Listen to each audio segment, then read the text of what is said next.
Hormuz കടലിടുക്കിൽ America ശരിക്കും പണി തുടങ്ങി എന്നുള്ള റിപ്പോർട്ടുകളാണ് നമുക്ക് ലഭിക്കുന്നത്. നമുക്കറിയാം, നേരത്തെ വന്ന റിപ്പോർട്ടുകൾ അനുസരിച്ച് യുദ്ധത്തിൽ വെടിനിർത്തൽ ഉണ്ടായ സാഹചര്യത്തിൽ ഹോർമൂസ് കടലിടുക്ക് തുറക്കുന്നത് ഇറാൻ ഞങ്ങൾ വിചാരിച്ചാലും സാധിക്കില്ല എന്ന് പറഞ്ഞിരുന്നു. അതിന്റെ പ്രധാനപ്പെട്ട കാര്യം ഹോർമൂസിൽ എവിടെയൊക്കെയാണ് മൈനുകൾ സ്ഥാപിച്ചിരിക്കുന്നത് എന്നുള്ളത് ഇറാന് പോലും നിശ്ചയമില്ലാത്ത കാര്യമാണ്. ആ ഹോർമൂസിലെ മൈനുകൾ തിരഞ്ഞു പിടിച്ച് ആ മൈനുകളെല്ലാം തന്നെ ഡിഫ്യൂസ് ചെയ്യുക എന്നുള്ളത് മനുഷ്യ സാധ്യമല്ലാത്ത കാര്യമാണ്. വളരെയധികം ടെക്നിക്കലായിട്ട് ഭാരമുള്ള ഒരു കാര്യമാണ്. അത് ചെയ്യാനുള്ള സാങ്കേതിക വിദ്യയും ഞങ്ങളുടെ കയ്യിലില്ല എന്ന് ഇറാൻ പറയുന്നു. പോരാത്തതിന് കടലിന്റെ ഓളം കാരണം മൈനുകളെല്ലാം സ്ഥാനം തെറ്റി പല ഭാഗത്തായി ചിതറിത്തെറിച്ചു പോയിട്ടുണ്ടായിരിക്കാമെന്നും ഇറാൻ പറഞ്ഞിരുന്നു. ആ സാങ്കേതിക വിദ്യ ബ്രിട്ടന്റെ കയ്യിലുണ്ട് എന്നും ഇറാന് നല്ല ബോധ്യമുണ്ട്. എന്നാൽ ഇപ്പോൾ അമേരിക്കയിൽ നിന്നൊരു വാർത്ത വരുന്നു. ഹോർമൂസ് ഉൾക്കടലിൽ വെള്ളത്തിനടിയിൽ പ്രവർത്തിക്കുന്ന US ഡ്രോണുകൾ ഈ മൈനുകൾ ഇതാ തിരഞ്ഞു പിടിക്കാനായി തുടങ്ങിയിരിക്കുന്നു എന്നുള്ളതാണ് പ്രധാനപ്പെട്ട റിപ്പോർട്ട്.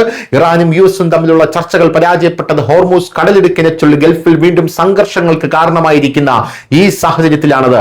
ഹോർമൂസ് ഉപരോധിക്കാൻ US പ്രസിഡന്റ് ഡൊണാൾഡ് ട്രംപ് ഉത്തരവിട്ടു. എന്നാൽ ഏറ്റവും വലിയ ഭീഷണി ഇറാൻ സ്ഥാപിച്ച ആ സ്ഫോടനാത്മകമായിട്ടുള്ള മൈനുകളാണ്. ഹോർമൂസിൽ അമേരിക്കയുടെ കപ്പലുകൾക്കൊന്ന് കടക്കാൻ പോലും കഴിയാത്തത് ഇറാന്റെ ആ മൈനുകൾ തന്നെയാണ്.